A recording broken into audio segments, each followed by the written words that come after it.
오늘 마가복음 9장 2절에서 7절 말씀을 가지고 하나님께 받는 구원에 대한 조감도, 이러한 제목으로 한번 말씀을 나누겠습니다.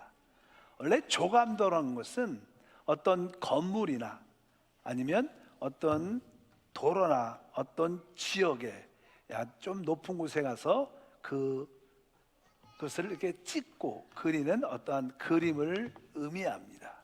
그러면 그 건물이든 그 도로든 그 지역이든 전체적인 그림을 우리가 한눈에 볼 수 있죠. 하나님께서는 우리를 구원하시는 하나님이십니다. 그 하나님의 구원 안에는 아주 여러 가지 깊은 것부터 다양한 요소를 가지고 있죠. 그래서 이 하나님의 구원을 전체적인 그림으로, 조감도로 우리가 한번 쫙 그림으로 볼 수 있다면, 우리가 어떻게 구원받고 어떤 과정을 통해서 어떻게 되는구나, 그것을 우리가 한눈으로 볼 수 있습니다. 그럴 때 우리 신앙생활에 큰 도움이 될 것을 확실히 믿습니다. 특별히 신약에서 이 마가복음에 보면 하나님의 구원의 어떠한 조감도를 우리가 한눈에 볼 수 있습니다. 그래서 우리가 한번 오늘 마가복음을 통해서 하나님의 구원이 어떻게 우리 가운데 역사되는 것을 한번 깨달을 필요가 있습니다. 마가복음은 우리 하나님의 아들 예수가 하나님의 종으로 이 땅에 오셔서 바로 죄인들을, 우리를 구원하는, 어떻게 섬기는 것을 거기서 잘 보여줍니다. 거기에 사람들에 대한 이야기가 쭉 나오죠. 또 사람을 만나시고 사람들을 치유하고 회복하는데, 그 사람들은 개인적인 사람일 뿐만 아니라 사실 그것은 우리 모두를 대표하는 전체적인 사람인 것을 기억해야 됩니다. 그래서 그 여기에 나오는 어떤 사람이 치유받을 때 그것은 바로 우리 모두를 이렇게 치유하시는구나, 그런 것을 말씀하는 것을 분명히 알아야 됩니다. 그러면 하나님의 구원의 그 조감도 단계를 한번 보겠습니다. 첫 번째로 하나님께서는 우리가 어떠한 영적인 상태에 있는 것을 확실히 보여주십니다. 이제 예수님께서 먼저 이제 사역을 시작하실 때 제자들을 선택하시는 얘기가 기록되어 있습니다. 먼저 시몬이란 베드로를 먼저 선택하시고 그의 형제 안드레를 같이 부르십니다. 좀 더 가서 이제 우리가 잘 아는 야고보와 요한을 불러내십니다. 이제 제자를 선택하시고 그들과 함께 이제 회당에 들어가셔서 처음으로 하나님 말씀을 전하십니다. 우리 예수님이 전하시는 말씀은 아까 말씀 같은 율법사나 서기관들이, 바리새인들이 전하는 그런 메시지와 다릅니다. 그들은 어떠한 교리와 어떤 지식을 전했지만 예수의 말씀은 생명 있는 말씀입니다. 예수님의 말씀은 권위가 있는 말씀이었습니다. 그래서 예수의 말씀이 이제 선포되니까 어떤 사건이 기록되냐면, 그 생명의 말씀은 바로 우리를 회복하는 역사를 일으키시죠. 이 주님이 생명의 말씀을 전할 때 어떤 귀신이 붙었던 사람에게 귀신이 말을 하기 시작합니다. 성경은 거기에 대해서 이렇게 말씀하죠. 마가복음 1장이죠 24절부터 읽어보니까, 나사렛 예수여, 우리가 당신과 무슨 상관이 있나이까? 우리를 멸하러 왔나이까? 나는 당신이 누구인 줄 아노니 하나님의 거룩한 자니이시다. 예수께서 꾸짖어 이르시되 잠잠하고 그 사람에게서 나오라 하시니 더러운 귀신이 그 사람에게 경련을 일으키고 큰 소리를 지르며 나와오는지라. 오늘 첫 번째 주님의 사역의 첫 번째, 하나님의 생명 말씀을 전할 때 사람에 붙어있는 귀신이, 더러운 귀신이 정체가 드러납니다. 그리고 예수님이 그 사람에서 나오라, 그러니까 그 귀신이 그 사람에서 떠나가는 역사가 일어나요. 여기에 의미는 무엇입니까? 하나님을 떠나 있는, 하나님을 만나지 못한 모든 사람은 다 이 영적인 귀신에 붙잡혀 있고 지배받고 있다는 거예요. 그래도 그것을 모릅니다. 사람들은 이 영적 악한 영에 붙잡혀 있는데도 늘 그렇게 살아왔기 때문에 그게 그냥 당연한 것으로 압니다. 그러나 주님의 생명의 말씀이 선포되면 바로 우리 사람에게 붙어있는 귀신들이 드러나고 결국 떠나는 역사가 함께한다. 그래서 우리 주님한테 우리가 깨달아야 할 것은, 하나님을 떠나 있는 모든 사람들은 다 더러운 귀신, 악한 영의 지배를 받고 있다는 거예요. 그것을 여러분들이 깨달아야 돼요. 우리도 구원받기 전에는 영적인 상태가 그랬습니다. 우리에게도 더러운 귀신, 질병의 귀신, 음란의 귀신, 악한 귀신들이 우리에게 붙어 있어서 항상 그런 삶을 살 수밖에 없었는데, 바로 첫 번째, 바로 생명의 말씀이 전해지면 바로 우리에게 붙어 있는 귀신이 떠나갑니다. 여러분에게 붙어 있는 모든 귀신이 예수 이름으로 떠나갈지어다. 두 번째로 이제 예수님은 그곳에서 나오시죠. 그리고 이제 성경에 보면 첫 번째로 어떤 병을 고치는데, 그 사람의 이야기가 이제 베드로의 장모단 이야기가 나와요. 성경에 보니까 이렇게 기록되어 있죠. 30절에 보니까 시몬의 장모가 열병에 누워있는지라 사람들이 곧 그 여자에 대하여 예수께 여짜온대 나아가서 그 손을 잡아 일으키니 열병이 떠나고 여자가 그들에게 수종을 드니라. 여기 열병이라는 사건이 기록되어 있어요. 그러니까 하나님을 떠나 있는, 하나님을 만나지 못한 사람들은 다 열병이라는 질병을 앓고 있습니다. 열병이라는 것은 정상이 아니죠. 보통 사람들이 요즘에는 워낙 코로나 때문에 우리가 입구에 들어오면 내가 체온이 몇 도인지 알아요. 36.5도다. 거기에 플러스 마이너스 얼마씩 해하고 대부분 정상적인 체온은 그렇습니다. 그런데 아마 사람들이 열병에 걸리면 고열이라 그래요. 고열. 뭐 온도가 뭐 39도, 40도까지 올라가서 정신이 없고 혼미해지죠. 보통 사람들이 이렇게 정상적이 아니라 열병에 걸리면 비정상적인 상태가 됩니다.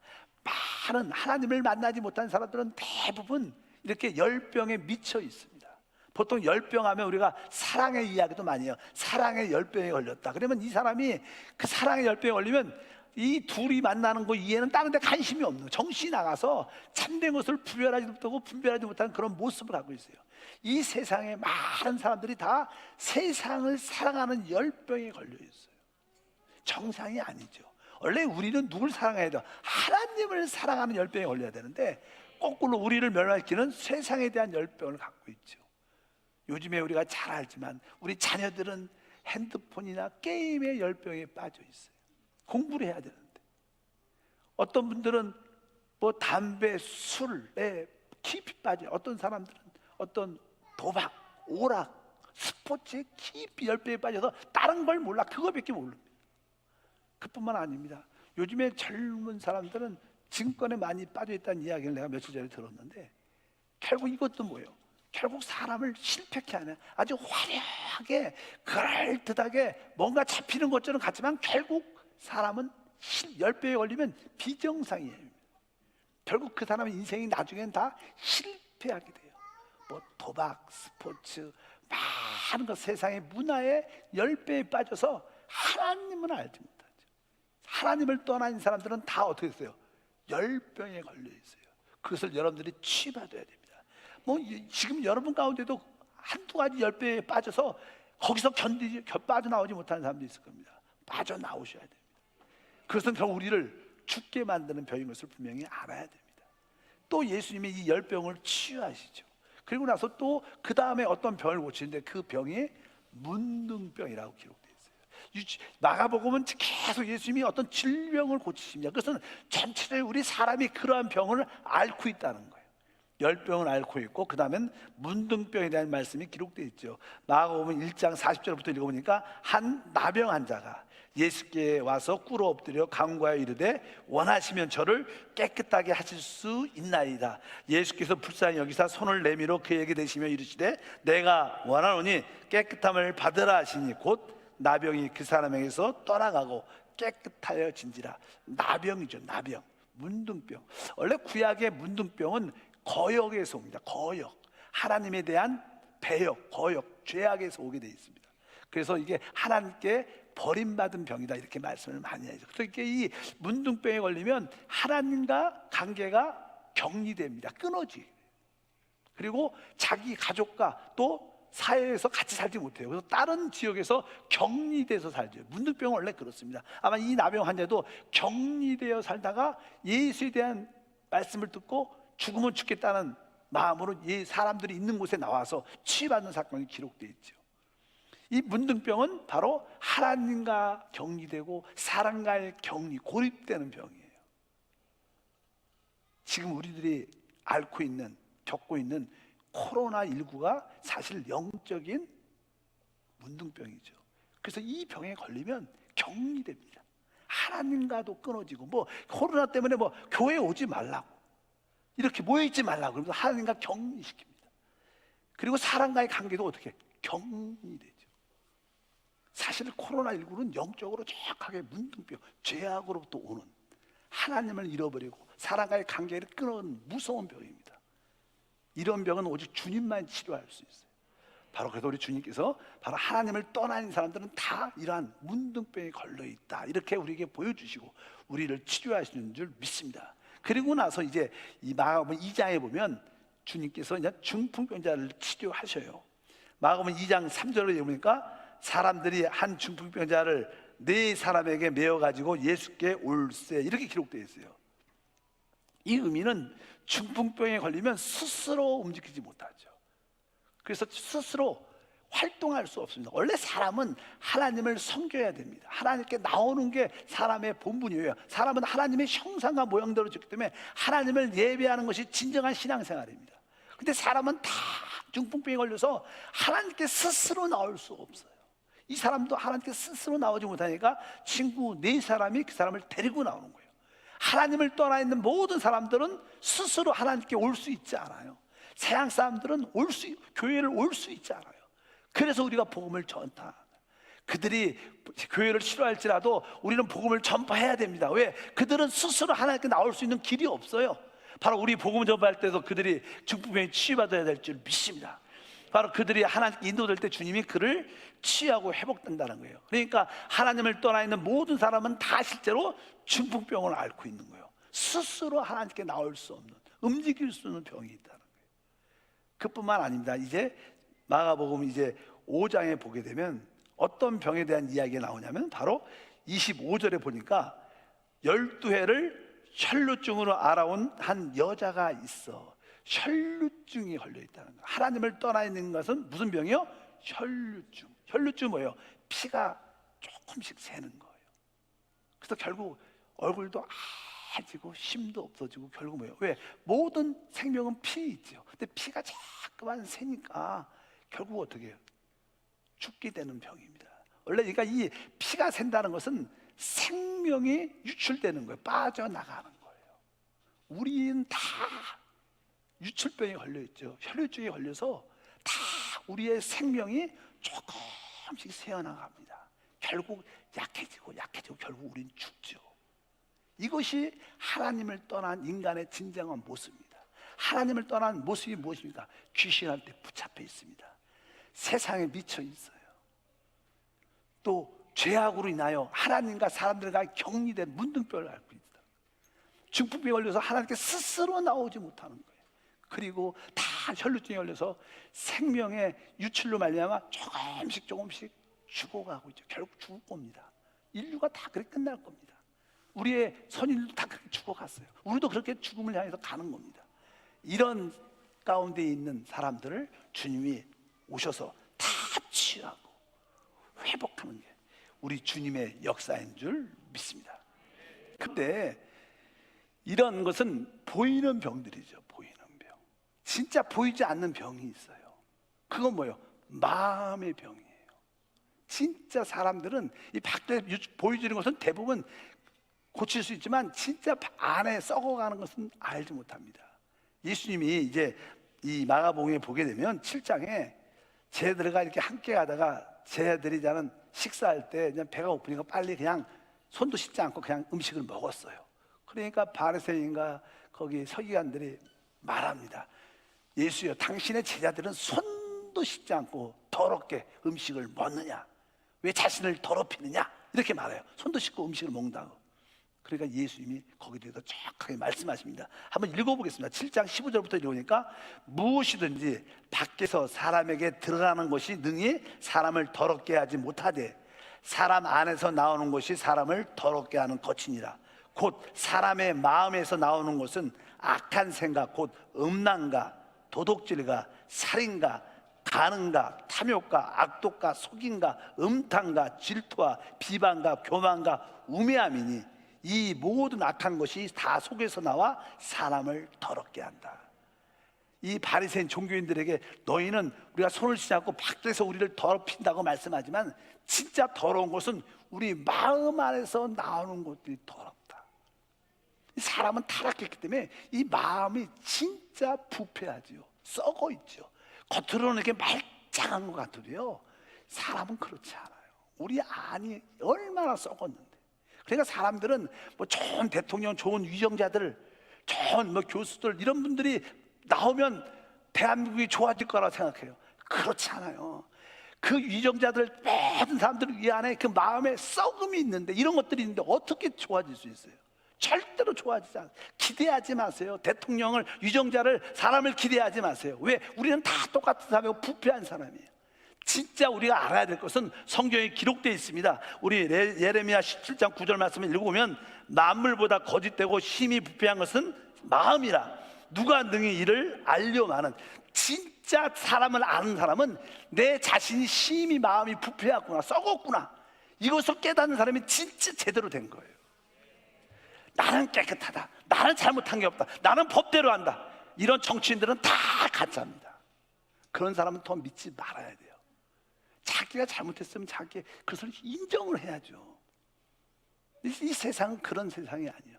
진짜 사람에게 가장 부패한 것은 뭐예요? 사람의 마음입니다. 이 마음 안에 시기, 질투, 악한, 증오 이런 것들이 나오니까 이 세상이 더러워진 거죠. 이것이 바로 우리 주님이 우리에게 보여주는 거예요. 진짜 우리는 외적으로 이러한 질병을 앓고 있을 뿐만 아니라 마음의 상태도 심히 부패하고 썩었다는 거예요. 그래서 우리는 어떻게 구원받아야 되는 거예요. 주님이 이러한 상태 가운데 있는 우리를 어떻게 구원하실까? 사실 구원이라는 것은요, 다른 것이 아닙니다. 참된 구원은 바로 어디에서? 하나님의 생명의 말씀에서 와요. 보통 우리가 자녀를 잘 건강하게 키우려면 어머니가 자녀에게 이 젖을 주지요. 또 조금 젖을 먹다가 좀 크면 음식을, 이유식을 만들어서 먹입니다. 그래서 그것을 나는 잘 돌보고 식기고 재우고, 잘 먹이고 돌보고 식기고 재우고, 이런 걸 잘하다 보면 아이가 건강히 자라죠. 그것을 양육한다 그래요.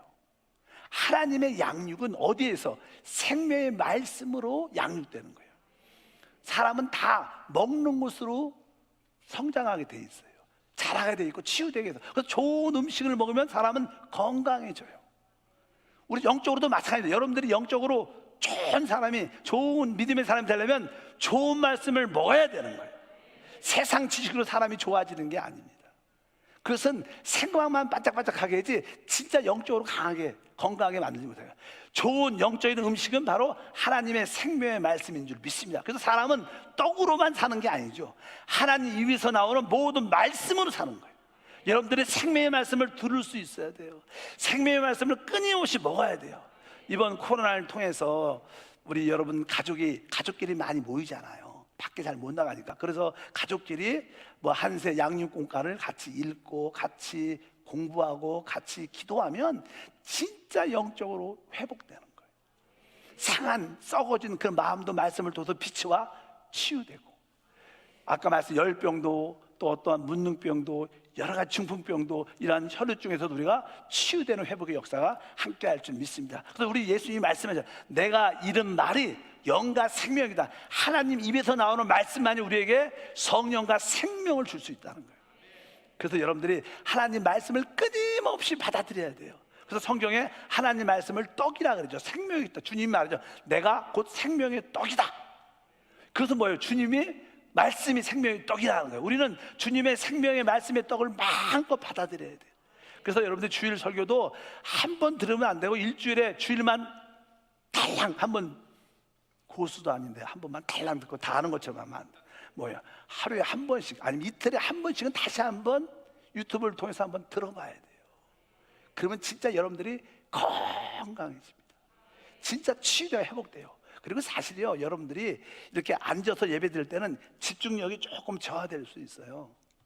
또 여러 가지 성가대도 여러 가지 이렇게 자꾸만 남들도 있으니까 쳐다보고 그러는데, 그러나 핸드폰이나 유튜브로 직접 탁 이어폰 듣고 직접 탁 들으면요 훨씬 더 말씀이 정확하게 들어와요.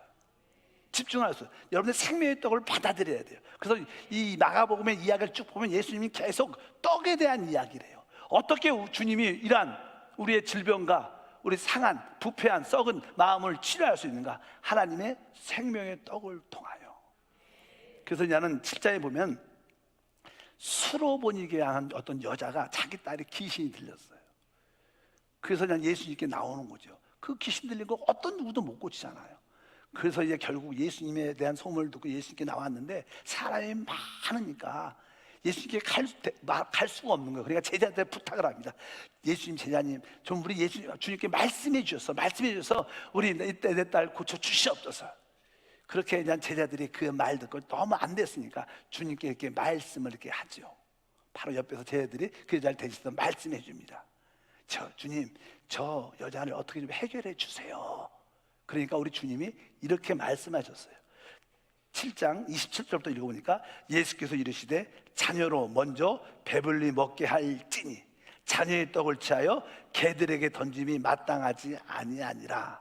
그러면서 28절에 여자가 대답하여 이르되 주여 올소이더마는 상 아래 개들도 아이들이 먹던 부스러기를 먹나이다. 예수님이 이 땅에 오셨을 때 첫 번째 예수님의 목표는요, 하나님의 백성 이스라엘들을, 하나님의 자녀들에게 떡을 주는 거예요. 그래서 그들을 치유하는 겁니다. 그래서 나는 자녀에게 떡을 주러 왔다. 처음에 자녀의 떡을 주러 왔는데 개들에게, 이방인들에게 주는 게 합당하지, 얼마나 이방인 입장에서 기분이 안 좋아요. 그런데 이 여자는 그런 거에 굴하지 않고, 맞습니다, 개들도 주인 아들들의 상에서 떨어지는 부스를 먹지 않습니까? 난 떡이 아니라 떡 부스러기라도 좋습니다.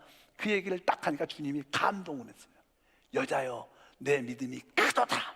그 시간에 그 딸이 치유됐습니다. 우리가 하나님이 주시는 그 떡을 받아들여야 돼요. 그 떡을 부스러기라도 갖겠다는 뜨거운 마음이 있어야 돼요. 바로 그것이 생명의 말씀인 줄 믿습니다. 여러분들이 하나님의 생명의 말씀을 진짜로 사모해야 됩니다. 여러분의 모든 문제의 근원은 그 말씀에서 해답이 있습니다. 말씀에서 기적이 일어나는 줄 믿습니다.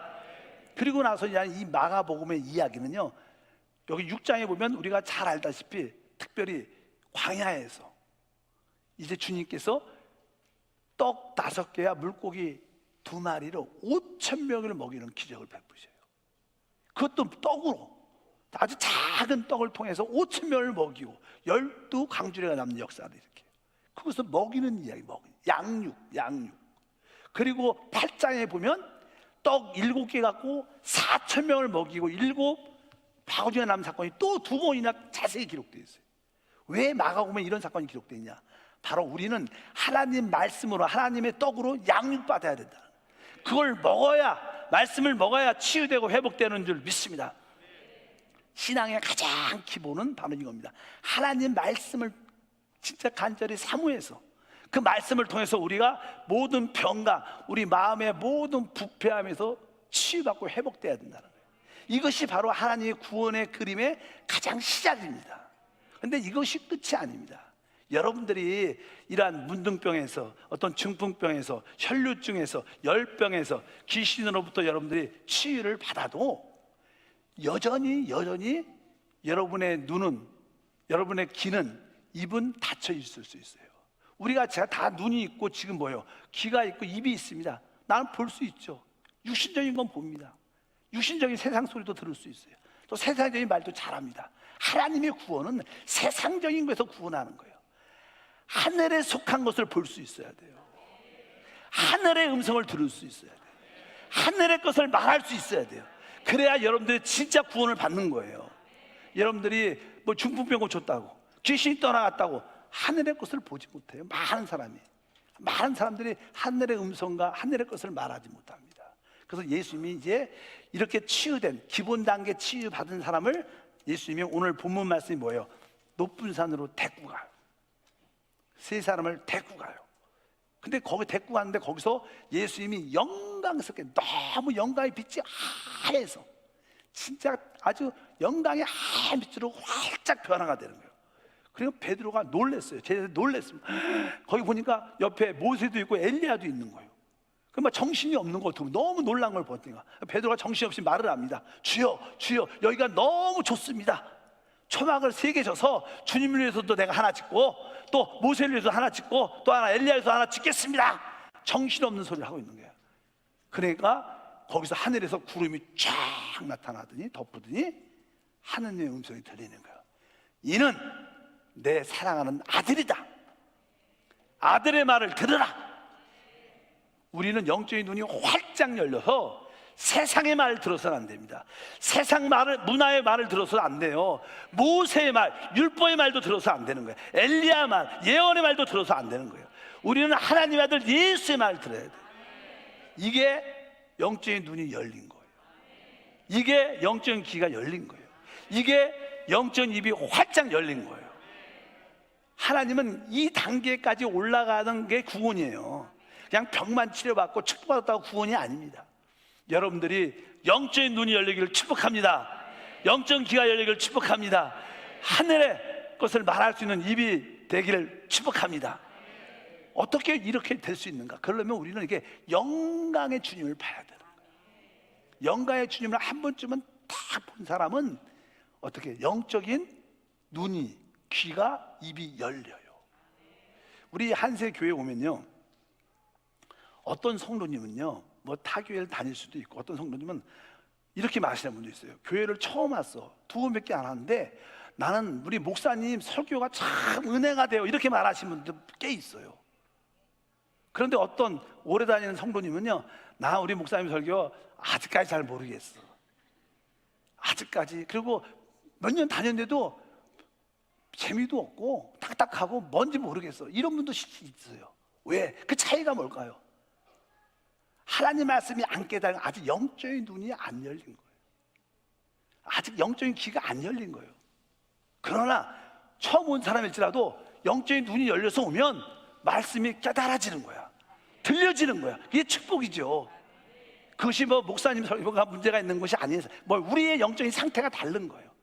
하나님 기도할 때 여러분 늘 기도해야 돼. 하나님, 나도 이제 질병에서 치유받고 마음의 부패하면서 치유받았지만 진짜 중요한 것은 하늘에 속한 영적인 것을 볼 수 있는 눈을 주시고 귀를 주시고 입을 주시옵소서. 이것이 돼야 여러분들이 진짜 누구를?